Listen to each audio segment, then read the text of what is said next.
Hello guys, আসসালামু আলাইকুম। আপনারা সবাই কেমন আছেন? তো আজকে আপনাদের সাথে একটি অ্যাপস শেয়ার করব, সেটা হচ্ছে আলাপ অ্যাপস। আলাপ অ্যাপস দিয়ে আপনারা যদি কথা বলেন তাহলে অল্প টাকায় অল্প পয়সা আপনারা কথা বলতে পারবেন। তো প্লে স্টোর থেকে আপনারা এই আলাপ অ্যাপসটি ডাউনলোড করে নেবেন। তো আমি অলরেডি অ্যাপসটি ডাউনলোড করে নিয়েছি। তো আমি আলাপ অ্যাপসে ক্লিক করব। ক্লিক করার পর এখানে আপনারা আমি অলরেডি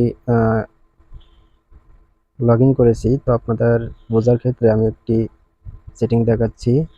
আপনারা এখানে দেখতে পাচ্ছেন যে মাই অ্যাকাউন্টে ক্লিক করার পর আপনারা দেখতে পাচ্ছেন যে এনআইডি ভেরিফিকেশন কোড, এখানে আপনারা ক্লিক করবেন। ক্লিক করার পর আপনার ভোটার আইডেন্টি কার্ড শো করবে। আপনার সেটার ছবি উঠিয়ে নেবেন। আপনার দুই দিক থেকেই ছবি উঠে সাবমিট করতে হবে। তো আপনারা দিবেন। দেওয়ার পর আপনারা চাইলে ইমেলও ব্যবহার করতে পারেন।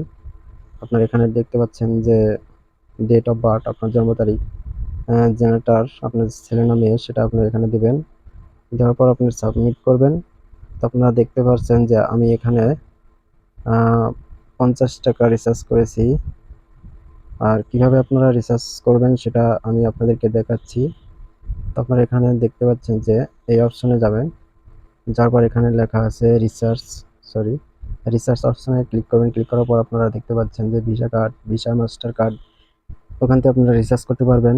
বিকাশ, নগদ, আপনারা চাইলে এই 3টা অপশন থেকে আপনারা রিচার্জ করতে পারবেন। তো আমি এই বিকাশের মাধ্যমে দেখাচ্ছি। আপনারা এখানে দেখতে পাচ্ছেন উপরে অ্যামাউন্ট, মানে কত টাকা রিচার্জ করবেন। আপনারা দেখতে পাচ্ছেন 10 থেকে 1000 পর্যন্ত রিচার্জ করা যাবে। তো ওখানে আপনারা রিচার্জ কত টাকা করবেন সেটা দিবেন। দেওয়ার পর use a different bKash number, এখানে ক্লিক করবেন। ক্লিক করে কন্টিনিউ করবেন। তো আমি 50 টাকা দিচ্ছি। তারপর আপনারা এই ইন্টারপেজে নিয়ে আসবেন। নিয়ে আসার পর দেখতে পাচ্ছেন এখানে আপনারা বিকাশ নাম্বার দিবেন। বিকাশ নাম্বার দিয়ে কনফার্ম করবেন।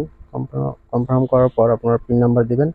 দেওয়ার পর সাথে সাথে আপনার ব্যালেন্স অ্যাড হবে। তো আজকের ভিডিও এই পর্যন্তই। আর যারা নতুন আমার এই পেজে সবাই ফলো দিয়ে সাথে থাকবেন। আল্লাহ হাফেজ।